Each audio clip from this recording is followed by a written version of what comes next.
परीक्षित को जब पता चला तब उन्होंने एक बड़ा, यहां से दो तरह की कथाएं हैं, दोनों कथाएं सच हैं, दोनों कथाएं अलग अलग कल्पों की हैं। हम जिस कल्प की कथा की चर्चा कर रहे हैं, श्रीमद् देवी भागवत सारस्वत कल्प की चर्चा है, श्रीमद् भागवत पाद्म कल्प की चर्चा है। पाद्म कल्प के अनुसार जब उनको श्राप मिला तो उन्होंने सब कुछ छोड़ करके गंगा के किनारे जाकर अवधूत महामुनि सुखदेव के चरणों का सहारा ले लिया। सहारा लेकर उन्होंने 7 दिनों में श्रीमद् भागवत की कथा को सुनकर अपने आत्म तत्व को जान लिया, मृत्यु के भय से सर्वथा के लिए मुक्त हो गए। लेकिन श्रीमद् देवी भागवत कहती हैं, मंत्रियों को बुला करके उन्होंने सलाह किया क्या करना चाहिए। मंत्रियों ने और महाराज परीक्षित ने विमर्श निकाला, एक सुंदर 7 तल का भवन बनवाया। 7 तल नीचे भवन बनवा करके पूरी तरह से सुरक्षित, जहां एक हवा भी उनकी मर्जी के बिना ना जाए, और वहां रहने लगे। सुरक्षा बड़ी तेज थी, कोई उनसे मिल नहीं सकता था। और महाराज इस तरीके से महाराज परीक्षित 7 दिनों के लिए अंदर पहुंच गए। एक दिन तक्षक नाम का सर्प अपने सहयोगी सर्पों के साथ उनको डसने के लिए रास्ते पर ब्राह्मण का वेश बनाकर आया। मार्ग में एक पंडित जी से भेंट हो गई जिनका नाम था कश्यप। कश्यप नाम के ब्राह्मण से पूछा कहां जा रहे हो।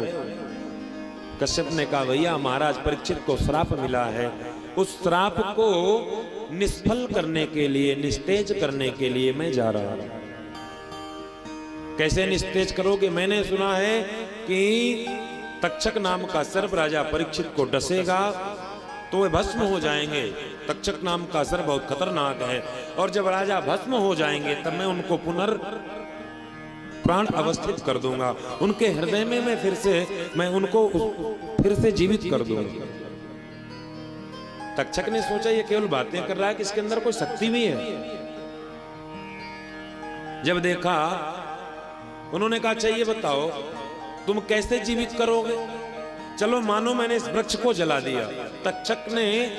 तक्षक सर बहुत विषैला था, उसने एक वृक्ष को डस लिया और वृक्ष पूरा भस्म हो गया। जब वृक्ष भस्म हो गया तो ब्राह्मण ने फिर से उस वृक्ष को अपने तपस्या से, मंत्रों की शक्ति से फिर से हरा भरा कर दिया। तक्षक समझ गया ये आदमी काम का है, अगर ये पहुंच गया तो राजा का मेरे श्राप से कोई लेना देना बचेगा ही नहीं, ये जीवित कर देगा फिर से। तक्षक ने कहा भैया एक बात बताओ, इतनी दूर इतनी मेहनत करके क्यों जा रहे हो। कश्यप ने कहा देखो महाराज, दुनिया अपने स्वार्थ के लिए ही जीती है। मेरे पास धन की कमी, और मुझे पता है अगर मैंने राजा परीक्षित को फिर से जीवित कर दिया तो राजा मुझे बहुत सा धन दे देंगे, और इतना धन दे देंगे कि मेरा जीवन माला माल हो जाएगा। तक्षक ने कहा तो मैं ही दिए देता हूं। इतना धन जितना तुम्हें, जितनी तुम्हारी कल्पना है मुझे बताओ। और जितनी कल्पना कश्यप ब्राह्मण ने किया, महाराज तक्षक ने उतना धन कश्यप को दे दिया और मार्ग से वापस कर दिया। और उसके बाद तक्षक अपने सहयोगी सर्पों के साथ आए। आकर के महाराज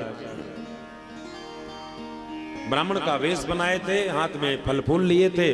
उन्होंने देखा कि सुरक्षा बहुत जबरदस्त है, तब उन्होंने कहा महाराज हम महाराज से मिलना चाहते हैं। सैनिकों ने मना किया, महाराज से 7 दिन के बाद 8वें दिन ही भेंट होगी। उन्होंने विनय किया लेकिन नहीं माने। उन्होंने कहा कि अगर हमें अंदर नहीं जाने देते तो हमारे हाथ में जो ये भेंट है, ये फल, ये फूल, ये पुष्प, ये ले जाकर महाराज को भेंट कर दो। ब्राह्मण वेश में थे, इसलिए जो हाथ में फल फूल थे सब कुछ लेकर के महाराज गए और ले जाकर परीक्षित को दे दिया। जैसे ही परीक्षित महाराज ने देखा और कहा भैया अब तो मुझे किसी प्रकार का कोई भय नहीं, क्योंकि 7वें दिन का सूर्य भी अस्त होने वाला है, इसलिए मैं पूर्णतया मृत्यु के भय से अलग हूं, मुझे कोई भय नहीं। उठा करके ज्यों फल देखा, छोटा सा एक कीड़ा फल में बैठा था, और उसी कीड़ा ने महाराज परीक्षित को काट लिया।